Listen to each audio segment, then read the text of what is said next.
सर्वप्रथम माँ सरस्वती को प्रणाम। सदन में उपस्थित आज सभी को मेरा नमस्ते। अगर आज आप ये सब सुन पा रहे हैं या पढ़ पा रहे हैं तो आप सब कहीं ना कहीं या तो राकेश शर्मा को जानते होंगे या कहीं ना कहीं उन्हें जानना चाहते होंगे। मैंने पहले एक बात सुनी थी कि इस दुनिया में एक तरह के 7 लोग होते हैं, पर सातों एक होकर भी एक दूसरे से बहुत अलग होते हैं। अंग्रेज़ी के मशहूर लेखक शेक्सपियर ने एक बार कहा था कि हम सब इस दुनिया रूपी मंच के कलाकार हैं और ज़िंदगी इस नाटक की डायरेक्टर। और आज ये बात मुझे बहुत हद तक सही नज़र आती है। मुझे पापा के जैसे समा को समेट कर दिल बहला देने वाली कहानियाँ नहीं सुनाना आता, और शायद इतनी कहानियाँ और किस्से मेरे पास हैं भी नहीं कि एक शाम को अपनी ओर बांध सकूं। और आप सब लोग शायद ये सुनना भी नहीं चाहते होंगे। आपकी भूख इस समय ये जानना है कि आखिर जो इंसान मानस से लेकर निराला तक हर कहानी और किरदार से वाकिफ़ है, आखिर उस व्यक्ति का किरदार असल ज़िंदगी में क्या होगा, वो इंसान घर की 4 दीवारियों में क्या होगा। तो आपके इस सरल से सवाल का एक बहुत ही सरल जवाब है कि असल ज़िंदगी में राकेश शर्मा कुछ नहीं, बस मफ़िन के पापा हैं। आप लोग इस बात पर हंस रहे होंगे। खैर, मफ़िन हमारा प्रिय मित्र और हमारे घर का डॉग है, और सच यही है कि असल में राकेश शर्मा मफ़िन के पापा हैं। क्योंकि मुझे आज भी वो रात याद है जब हम मफ़िन को घर लेकर आए और पापा ने हमें पूरी रात डांटा। पर सुबह उठ के जब मैं और भैया उसे ढूंढने लगे तो हमने देखा कि पापा उसे गोद में लिए छत पर टहला रहे हैं। हमारे साथ साथ ज़िंदगी जीना, ज़िंदगी को समझना सिर्फ हमें ही नहीं, पापा ने मफ़िन को भी सिखाया है। कहते हैं ना कि जिस इंसान के नाम से दिन शुरू और जिस पर ख़त्म हो वो सबसे अजीज़ ही होगा, और शायद यही सच है कि मफ़िन उनको इसलिए बहुत ज़्यादा अजीज़ है। राकेश शर्मा असल ज़िंदगी में इटावा के गांव का वो लड़का है जिसे मिट्टी से लपे अपने घर के हाथ और मिट्टी की खुशबू से प्रेम है।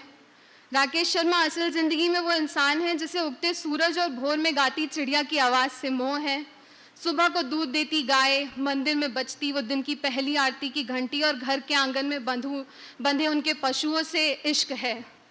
राकेश शर्मा को अगर आपको असल ज़िंदगी में समझना है तो उन्हें कहीं एकांत में ले जाकर 2 कप चाय और मेरे माँ की हाथ की बनी तहरी के साथ मिलना होगा, और उन्हें समझने के लिए आपको उन्हें इतनी रिश्वत देना ज़रूरी भी होगा। 1996 से पहले राकेश शर्मा जो भी थे, पर उसके बाद वो सिर्फ मेरे पापा थे। और ये बार अक्टूबर के मंथ में अस्पताल में बैठा हर इंसान सोच रहा था, क्योंकि आखिर वो कौन पागल इंसान है जो बेटी के होने पर पिछले 7 दिनों से सिर्फ मिठाई बांटे जा रहा है। खैर, मेरे जैसे इंसान के होने पर ये सब करना ज़रूरी भी था, तो कॉन्ग्रेचुलेशंस। आज 25 साल की उम्र होने के बाद भी पापा दिन में कम से कम 50 बार मेरा नाम लेके मुझे बुलाते हैं और यही कहते हैं कि यार पिछले 10 मिनट से तुम कहीं दिखाई नहीं दी, तो सोचा तुम्हें पूछ लूँ कि कहाँ हो, और शायद ही इसके केरा बेरा उनका दिन कटता होगा। मेरी हर ख्वाहिश, फरमाइश और आदत मुझसे पहले सिर्फ एक ही इंसान समझता है, वो है पापा।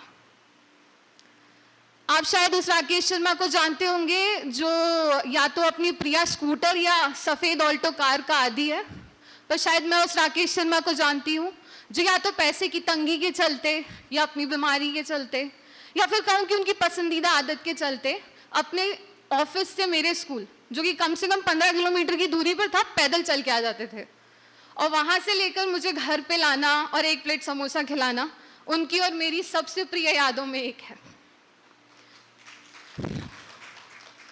पापा और मैं अक्सर नए कवियों की रचनाएं पढ़ते हैं, पर सच कहूँ तो हम दोनों को फैज़ से एक ज़्यादा ही अलग लगाव है। हमारे जीवन की अक्सर यात्राएं दिसंबर के वक्त की हैं, क्योंकि उसी समय विंटर की छुट्टियां लगती थी और हम अक्सर घूमने जाया करते थे। तो सच कहूँ तो लखनऊ की गली में घूमते हम दोनों, और सफ़ेद मक्खन या शिमला का वो पहाड़ या चंडीगढ़ का रॉक गार्डन, या ये कहूँ कि इंदौर में समिति में आकर हमारी चाट की भूख या श्री माया के डोसे, ये सब हमारी सबसे पसंदीदा आदतों में एक है, क्योंकि पापा बिल्कुल मेरे जैसे हैं। कहते हैं कि पिता घर की ढाल होता है, और ये बात मुझे 2019 की उस रात समझ आई जब पापा अचानक बहुत बीमार हुए।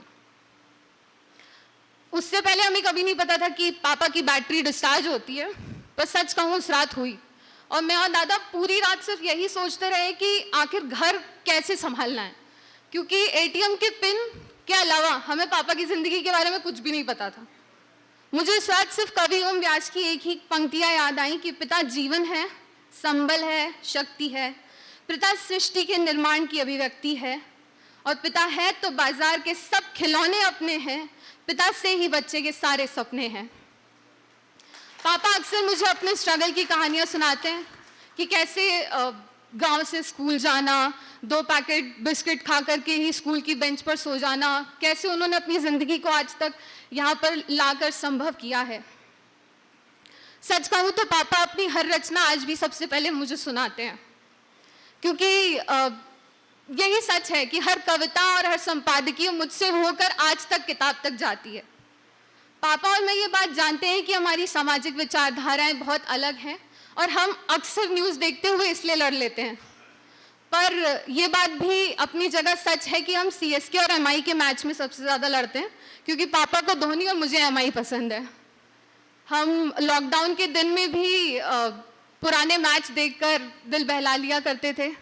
कभी कभी किशोर कुमार के गाने और हनुमान चालीसा भी जोर से गाया करते हैं, क्योंकि दिल बहलाने को ये सारे रोमांच भी ज़रूरी हैं।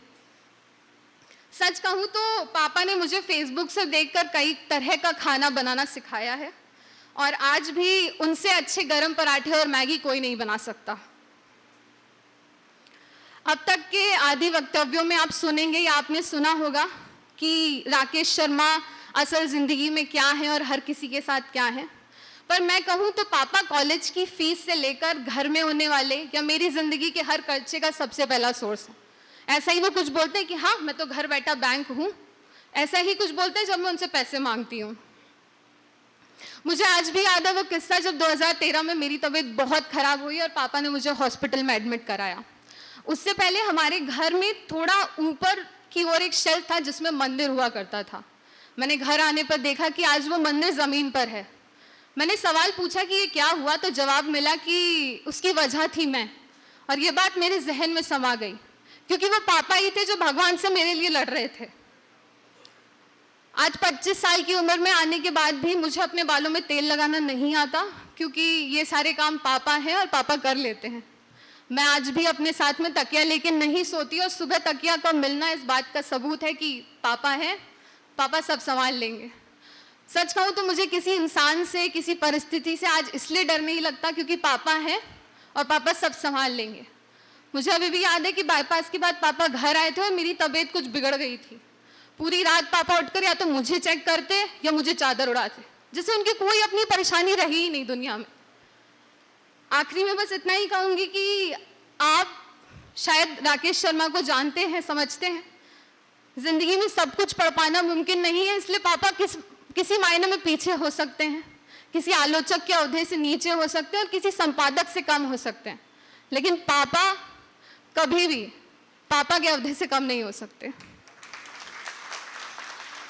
शायद दुनिया में सब कुछ पढ़ लेना मुमकिन नहीं है, इसीलिए उन्हें शायद कुछ चीज़ें नहीं पता हो, पर एक बात है कि हीरो कितनी भी मार खाए पिक्चर के एंडिंग तक हीरो ही रहता है, और राकेश शर्मा असल ज़िंदगी में सिर्फ हीरो ही है। Thank you.